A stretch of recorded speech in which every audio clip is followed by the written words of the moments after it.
कक्षा 11 के सभी छात्र एवं छात्राएं ध्यान दें।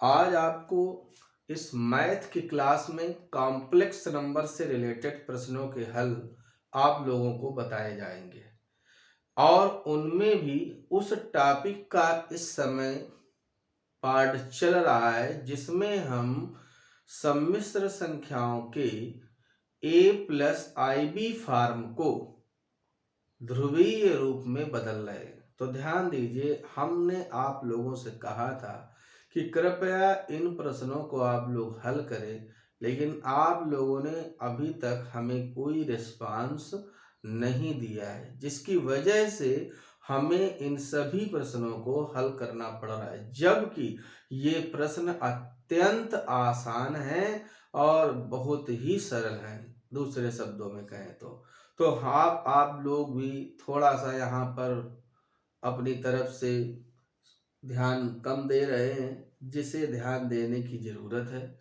और इन प्रश्नों को विधिवत हल करने की आवश्यकता है। तो ध्यान दीजिए, जैसे हमने आपको पिछले वीडियो में प्रश्न नंबर 3 तक का हल भेजा था, आज हम उसी एक्सरसाइज के प्रश्न नंबर 4 से बताएंगे।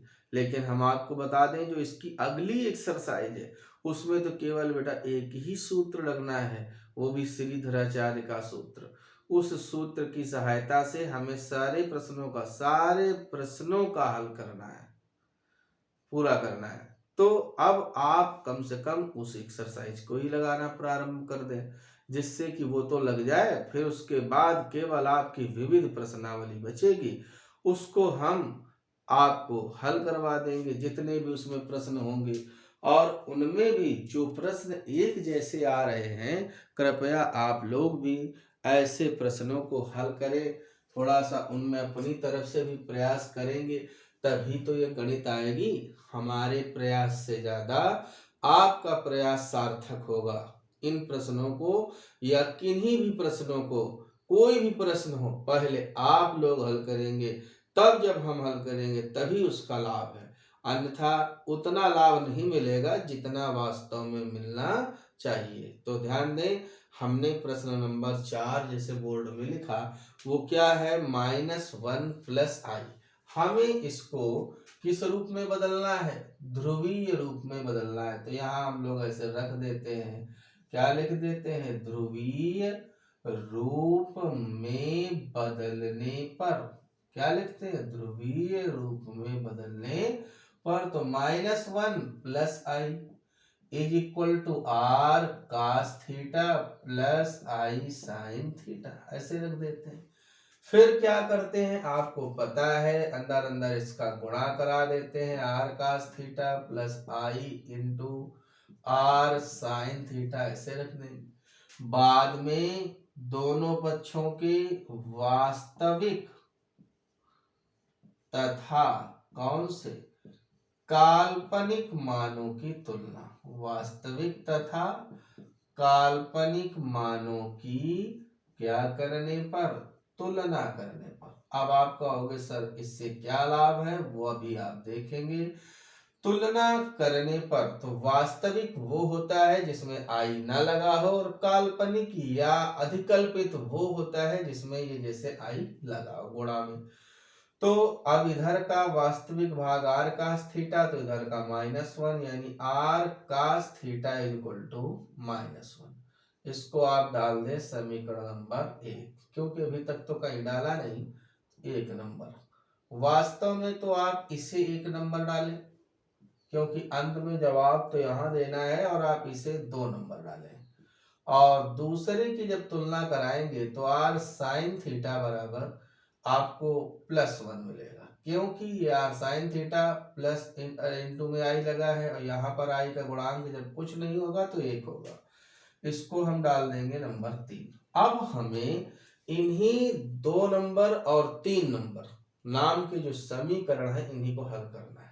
हल करके r का भी मान निकलवाना है और थीटा का भी मान निकलवाना है। जैसे ही हमें r और थीटा मिल जाएंगे, हम इन्हें वापस जाके समीकरण नंबर 1 में रख देंगे, हमें अपने ध्रुवीय रूप का हल प्राप्त हो जाएगा।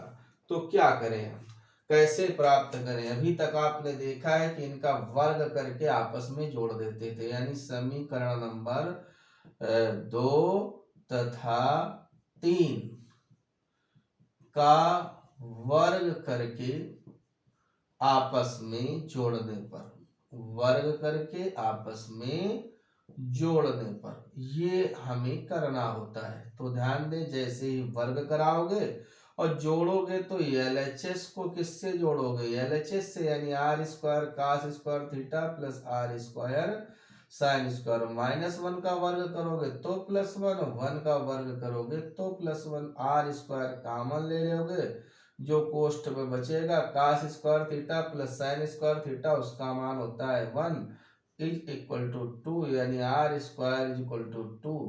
तो इसलिए आर इज इक्वल टू √2। अब बताओ, हमें मापांक मिल गया, क्या मिल गया, इसी को तो मापांक कहते हैं। अतः मापांक r बराबर √2। अब हमें इसको कहाँ रखना पड़ेगा, हम इसको रखेंगे समीकरण 2 तथा 3 में। यहाँ लिख देंगे r का मान कहाँ रखने पर, समीकरण नंबर 2 तथा 3 में रखने पर, 2 तथा 3 में रखने पर। तो जैसे ही हम r का मान समीकरण नंबर 2 तथा 3 में रखेंगे तो क्या मिलेगा, r की जगह √2 cos theta is equal to -1, और यहां से √2 sine theta is equal to 1, यानी यहां से cos theta is equal to -1/√2 और sine theta is equal to 1/√2। अब देखो, थोड़ा सा यहीं पर आप लोगों को सोचना पड़ता है कि हम अब कौन सा मान रखें कि यह दोनों को संतुष्ट करे। पहले ये मन में विचार करो कि कौन सा ऐसा चतुर्थांश होता है जिसमें साइन भी और कास ऋणात्मक हो और साइन धनात्मक हो। देखो, पहला चतुर्थांश तो ऐसा है कि इसमें सब धनात्मक है, तो वो तो अपने मतलब में आएगा नहीं। पहले का मतलब है जहां थीटा की वैल्यू 0 से 90 के बीच में हो, यानी 0 से 90 तक हो। अब दूसरे में जाएंगे, दूसरे में क्या है, साइन प्लस का होता है लेकिन कास माइनस का होता है, तो ये हमें दूसरा ही चतुर्थांश सूट करेगा। यानी कुल मिला के हमने ये डिसाइड कर लिया, वैल्यू tan थीटा की कुछ भी आए लेकिन हमें कहाँ जाना है, दूसरे में जाना है। यानी चतुर्थांश का डिसाइड करना ये किसका काम है, साइन और कास का। तो अब हमने जब इसमें इसका भाग दे दिया, तो यानी इसलिए tan थीटा बराबर 1/√2 होल अपान -1/√2, तो -1 ही आ गया। अब हम tan थीटा को ले गए दूसरे चतुर्थांश में, यानी tan 90 + 45, यानी 90 + 45। तो हम कहते हैं दूसरे में गए तो माइनस tan चेंज होगा जब, तो -cot45, जिसकी वैल्यू क्या होती है, -1।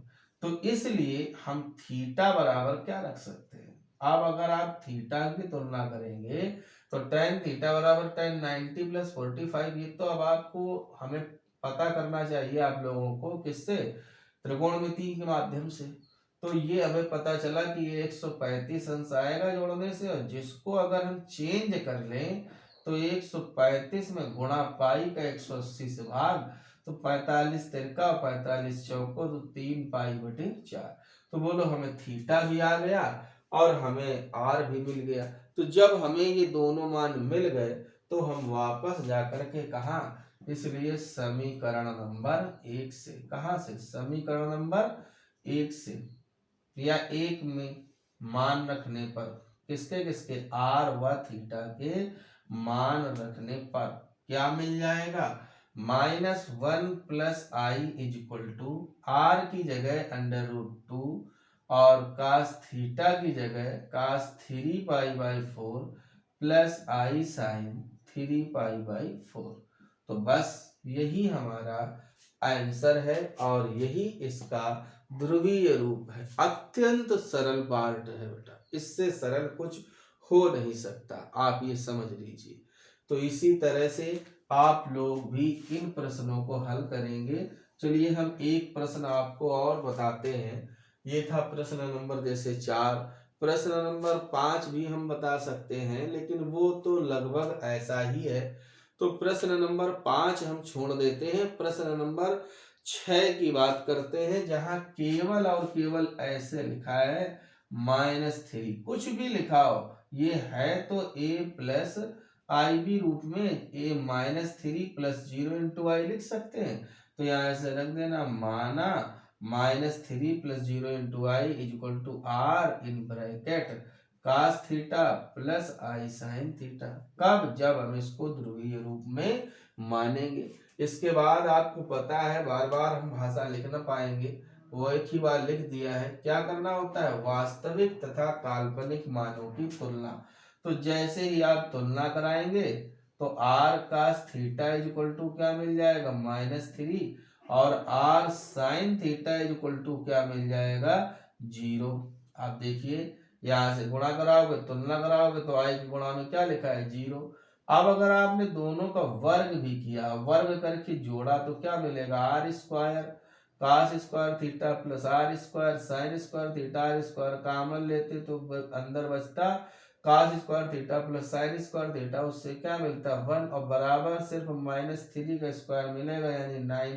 0 से कुछ मिलने वाला नहीं, यानी r square is equal to 9। तो इसलिए r इज इक्वल टू क्या होगा? 3। अब बताओ, हमें मापांक मिल गया। अब मापांक मिल गया तो कोणांक की चर्चा करते हैं। तो ध्यान दीजिए नई लाइन से, इसलिए अब r का मान यहाँ जब रखते तो इसलिए 3 cos theta is equal to -3। यहाँ से जब r की वैल्यू रख देते यहाँ, और यहाँ पर 3 sin theta is equal to 0। तो हमें cos theta is equal to क्या मिला? -1, और sin theta is equal to क्या मिला? 0। अब हमें ये सोचना है कि cos ऋणात्मक भी हो और sin तो खैर 0 ही है, उसकी कोई समस्या नहीं है। तो ये संभावना केवल दूसरे चतुर्थांश में है या तीसरे में भी हो सकती है। अब ये देखिए डाउटफुल है, यानी हम चाहें तो दूसरे में चले जाएं और चाहें तो तीसरे में चले जाएं। दो ऑप्शन है, क्योंकि पहले में जा नहीं सकते और चौथे में भी नहीं जा सकते, क्योंकि चौथे में तो काश कैसा होता है? चौथे में काश होता है प्लस का। तो अब हम दूसरे और तीसरे में, तो हम दूसरे में ही चले जाते हैं, क्यों तीसरे में जाएंगे? प्रयास करके देखते हैं दूसरे में। दूसरे का मतलब ये होता है बच्चों, जहां पर थीटा का मान 91 अंश से लेकर यानी 90 से आगे शुरू करते हैं और 180 तक जाते हैं, वहां तक हम इसमें चर्चा करेंगे। तो देखो -1 हम कहते हैं, अगर हम यहाँ से साइन थीटा और कास थीटा का भाग साइन में कास का दे देते तो इसलिए tan थीटा बराबर हमको क्या मिल जाता? 0/-1, यानी कुल मिला के 0 मिल जाता। tan थीटा बराबर भाई 0/-1, तो 0 मिलता। अब ये देखो, दूसरे चतुर्थांश में tan का मान कब 0 मिलेगा? हम जानते ही हैं कि कितने अंश का मान 0 होता है tan में। आप जरा दिमाग अपना लगाए, tan 0 का भी मान 0 होता है। कितने का मान? 0। tan, और हमने अभी अभी आपसे कहा है, चाहे आप दूसरे में जाएं और चाहे आप तीसरे में जाएं, हमें तो बस ये देखना है कि tan 0 कहाँ से होगा। देखो tan 90 हम कर नहीं सकते हैं, tan 90 का मान होता है अनंत। अब tan 180 प्लस 0 जब करेंगे तो वो tan 0 बदल जाएगा, और tan 0 का मान क्या होता है? 0। तो यानी 0 लाने के लिए हम tan 180 प्लस 0 करेंगे, तभी tan 0 मिलेगा, और tan 0 का मान क्या होता है? 0। तो नई लाइन से तब थीटा बराबर क्या मिलने वाला है? सिर्फ 180 प्लस 0 यानी 180 अंश। 180 अंश को क्या लिख दोगे? पाई। अतः अब ध्रुवीय रूप, अतः कौन सा रूप? ध्रुवीय रूप क्या होगा? -3 इज इक्वल टू, अब हमें मिला क्या? r का मान 3 और थीटा का मान पाई। तो -3 is equal to 3 in bracket cos pi plus i sine pi. ये हमको अपना पार्ट। अब देखो कभी भी तुम्हें अपने आंसर की जांच करनी हो, ये चेक करना हो कि हमारे द्वारा लगाया गया प्रश्न सही है कि गलत, तो हम वापस फिर से अपने मान यही रखवा लें और हमें वही मिल जाना चाहिए। तो कास पाई की वैल्यू होती है -1 और साइन पाई की होती है 0, तो वो तो हो जाएगा पूरा 0। और -1 से गुणा जब 3 का होगा तो आपको मिल जाएगा क्या, -3। वही आपकी LHS है। समझ गए? यानी कभी भी a+ib फॉर्म को जब आप ध्रुवीय रूप में ले जाएंगे और यदि आप ध्रुवीय रूप को अंत में फिर से सरल कर देंगे, मान रख देंगे, तो हमें पुनः अपना a+ib फॉर्म प्राप्त हो जाता है। जहां कहीं भी आपको शंका हो कि हमारे द्वारा किया गया प्रश्न गलत है कि सही है, तो तुरंत आप ऐसे चेक कर सकते। यहाँ भी चाहो तो चेक कर लो, यहाँ भी आप वैल्यू रख दोगे cos 3π/4 की और sin 3π/4 की, आपको आपकी LHS प्राप्त हो जाएगी। यानी इसमें हमें कहीं भी शंका दिमाग में नहीं रखनी है कि हमारे द्वारा लगाया गया प्रश्न गलत है कि सही है। तो कृपया आप लोग अब इन सभी प्रश्नों को हल करेंगे। अब हम आपको अगले वीडियो में नई एक्सरसाइज के बारे में बताएंगे और साथ ही साथ आपकी विविध प्रश्नावली भी उसमें होगी, क्योंकि हमें अगली एक्सरसाइज में केवल एक सूत्र बताना है, वो भी श्रीधराचार्य। बस उसी से सारे प्रश्न हल होने हैं, कोई ऐसा प्रश्न ही नहीं है जो उससे ना हल हो। हमने इसमें देखा है किताब में आपकी। तो कृपया आप लोग अभी से उन प्रश्नों को हल कर डालें और इनको भी हल कर डालें, जिससे अतिशीघ्र आपकी ये एक्सरसाइज खत्म हो सके और कोई नया पार्ट शुरू हो। ठीक है, तब तक इसे तैयार करो। धन्यवाद।